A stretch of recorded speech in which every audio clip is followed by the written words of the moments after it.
देखिए, बात अगर दबे कुचले मुसलमान और गरीब मुसलमानों की है, तो हमने सबने मिलकर इस बिल का स्वागत करना चाहिए। और देखिए, सरकार की अगर मंशा अगर खराब रहती, तो इससे पहले भी अगर आप देखो तो देश में सीलिंग एक्ट आया है। सरकार को अगर मंशा सरकार की खराब रहती, तो वो वक्फ बोर्ड ही नहीं रखता। वक्फ बोर्ड क्यों रखता हो? वक्फ बोर्ड ही नहीं रखता। तो जो दबे कुचले मुसलमान हैं, जो गरीब मुसलमान हैं, सरकार उनको उनका अधिकार दिलाना चाहती है, उनका हक दिलाना चाहती है।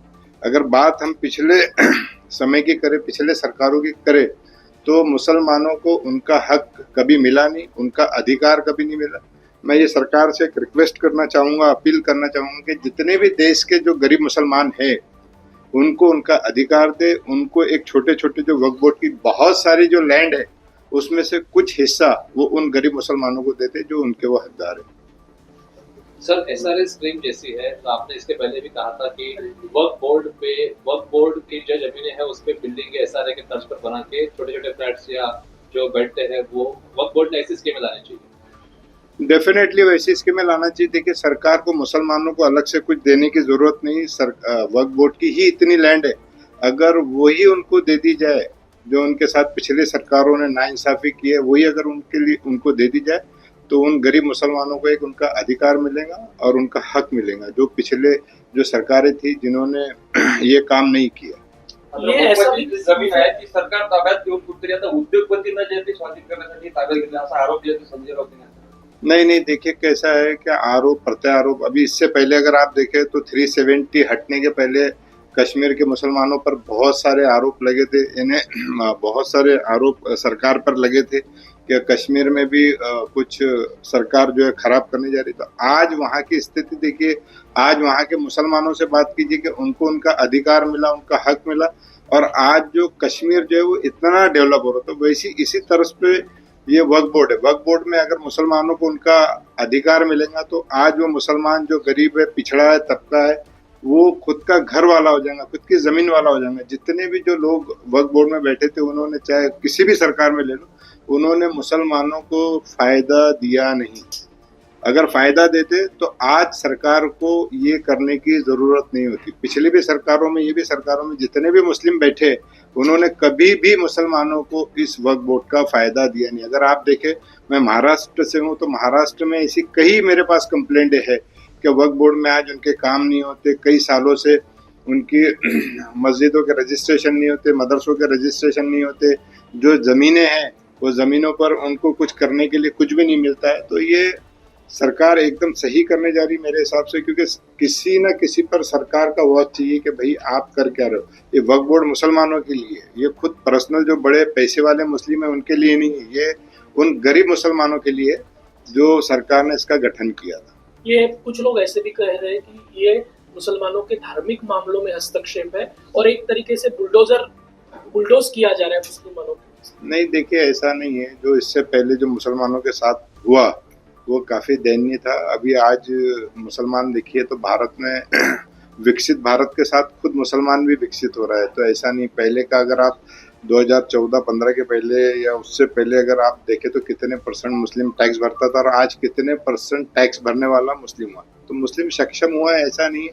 अब कुछ लोग तो हर पार्टी में रहते हैं कि जो कुछ ना कुछ बोलकर अपना पॉलिटिक फ़ायदा लेना चाहते, तो ऐसा नहीं है।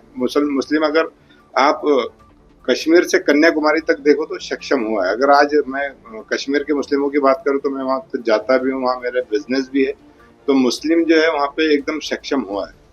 धार्मिक मामलों में आप इसे हस्तक्षेप नहीं मानते जैसा प्रश्न?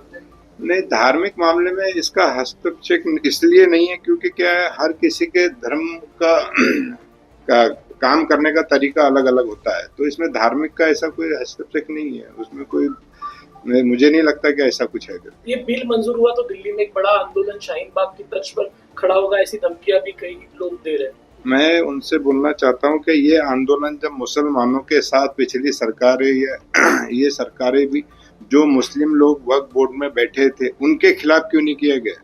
उन्होंने जब मुसलमानों को इसका फायदा नहीं दिया तो उनके खिलाफ आंदोलन क्यों नहीं किया गया? उनको जेल में क्यों नहीं डाला गया?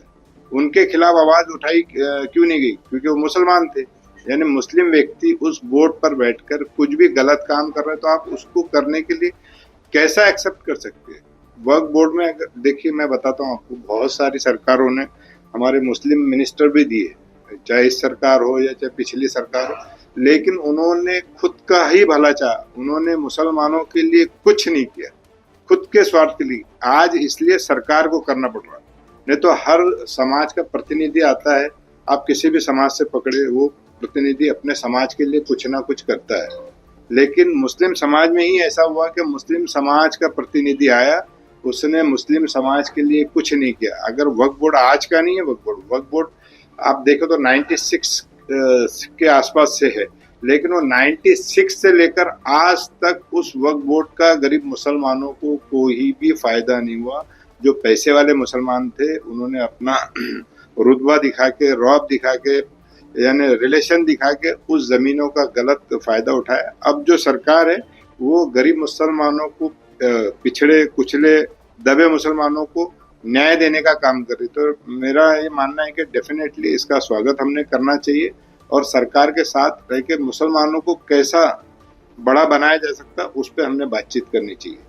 शिवसेना जो है इस पर, यानी उद्धव ठाकरे की शिवसेना और अजित पवार की राष्ट्रवादी, ये दोनों का इस पर मत जो है अब तक सामने नहीं आया, सस्पेंस कायम है। आपका आह्वान क्या है अजित पवार राष्ट्रवादी को और शिवसेना उद्धव ठाकरे?